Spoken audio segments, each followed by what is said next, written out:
pala magiging pupunta tayo kay na be. Papakita ko sa inyo. So ngayon nga mga guys, pupunta tayo kay na be. Let's go, sabahan niyo ako. Ay guys, nalas tayo. Punta muna tayo sa tricycle. Ayan muna tayo. Ayan yung paligid ng bahay naman. Mamaya, pakita mo muna siya. Stay lang. Nababa ako. Yeah.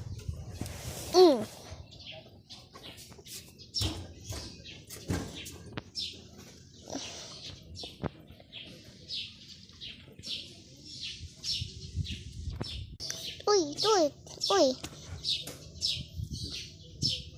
So, babay na guys. Paubos na yung aking oras.